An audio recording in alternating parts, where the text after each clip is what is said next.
He claimed his crimes were simple personal revenge, not meant to change anything. Lincoln, Montana, 96. This wooden cabin, deep in the wilderness, is the chosen home of Theodore J. Kaczynski, better known as the Unabomber. He's known as America's smartest killer, a serial murderer who, for nearly 2 decades, seemed to pick his victims at random.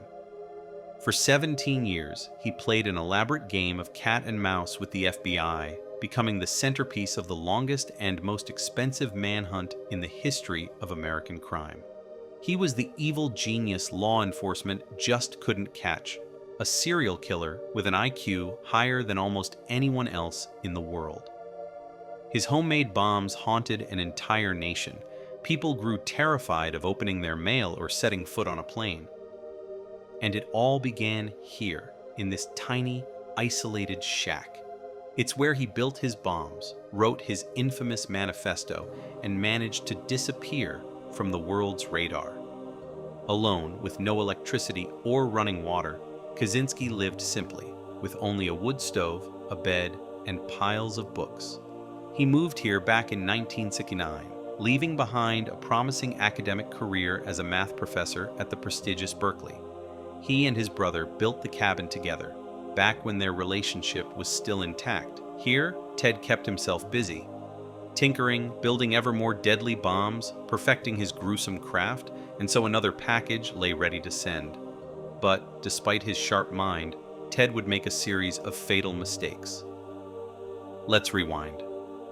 Ted Kaczynski was born in 1942, growing up on the outskirts of Chicago in modest circumstances. His parents, progressive and well-read laborers, had high expectations and pushed him hard. Ted's intelligence was obvious early on. He skipped grades, racked up top marks, and yet, otherwise, seemed fairly ordinary for someone with a genius-level IQ of 168. He loved music, literature, camping, and was generally well-liked. But everything changed in 1958 when, at only 16, he was accepted to Harvard. He struggled to fit in. He was suddenly no longer the smartest in the room, and as a working-class kid among privileged elites, he stood out for all the wrong reasons. Classmates and even professors ridiculed his plain clothes and simple background. The pain of these years would shape his resentment for life. Now away from home and still a boy among men, Ted became increasingly withdrawn and depressed. He left his dorm room only for class, rarely spoke to anyone, and was known for slamming doors and letting garbage pile up. He had no idea that his isolated behavior caught the eye of Professor Henry A. Murray, a legendary figure in the field of psychology and a key contact for top-secret CIA programs on campus. Murray was hunting for subjects for an ambitious experiment, one designed to test the effects of psychological stress and humiliation. Unknown to the students, the study aimed to push them to their breaking points. Ted's essay, a key part of the test, stood out as the most pessimistic.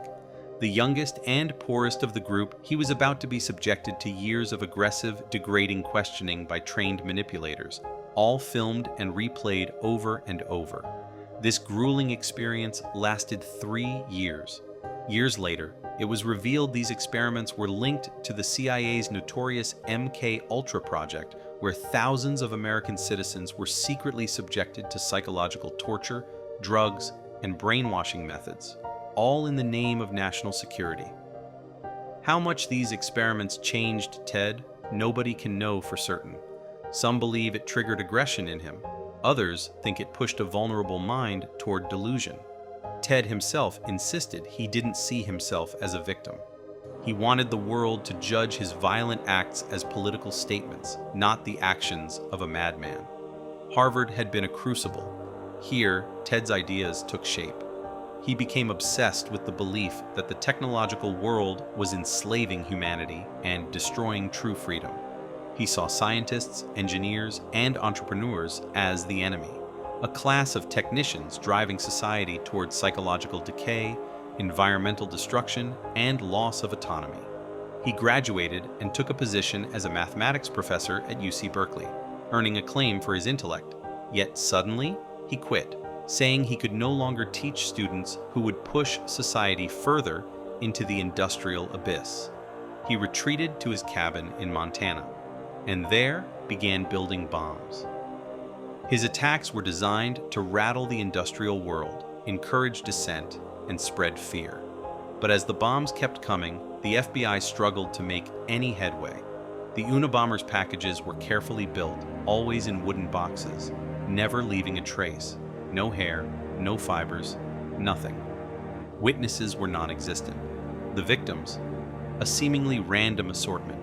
University staff, students, airline employees, and even passengers on flights. One of the first victims, the unlucky recipient of a booby-trapped package, barely survived. By 1985, he'd claimed his first fatality, a computer store owner about to get married. Ted, meanwhile, read about his exploits in newspapers, quietly amused at the nationwide panic he caused from his cabin, far away from civilization.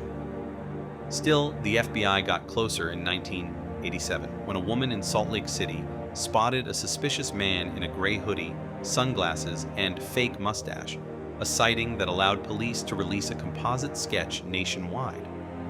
The bombings stopped for 5 years, yet while the world wondered, Ted only sharpened his techniques further in the shadows, preparing for the next deadly wave. When he returned, the attacks were worse than ever.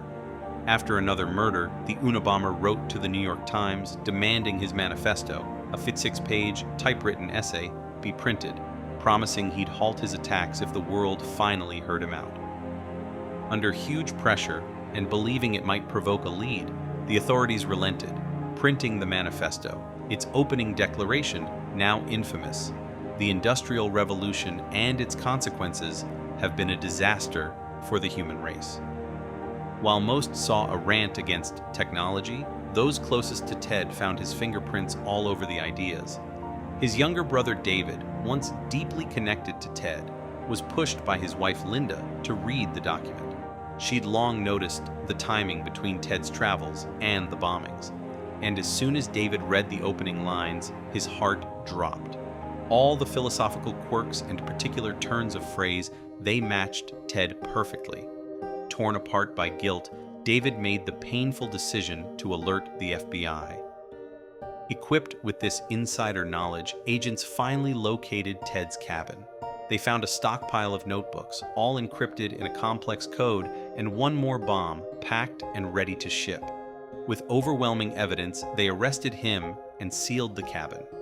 In court, Ted refused any defense of insanity. He pleaded guilty, accepting life in prison, determined that his crimes be remembered as logical extensions of his beliefs. Even behind bars, he continued to write and network with other infamous criminals, most notably Timothy McVeigh, perpetrator of the Oklahoma City bombing. For a brief period, Ted even experienced a version of romantic connection with a woman he called his lady love, until her death from cancer. Ted's story ended in 2023, when cancer took his life at the age of 81. He never wanted to be called insane, only misunderstood. And for decades since his arrest, people have grappled with his message. His warnings about technology, loss of autonomy, and environmental destruction still resonate with many, even if they utterly reject his methods. Yet, the truth is darker. In his private diaries, Ted gleefully admitted to animal cruelty, fantasized about killing anyone who annoyed him, and mocked environmentalists as fools. He wasn't a conservationist, he polluted and poached. The environmental rationale behind his manifesto was, perhaps, just a convenient excuse for violence. In the end, whatever truth lay in his anxieties about technology, Kaczynski chose death and destruction. Many share his fears about modern society. Few would ever share his acts.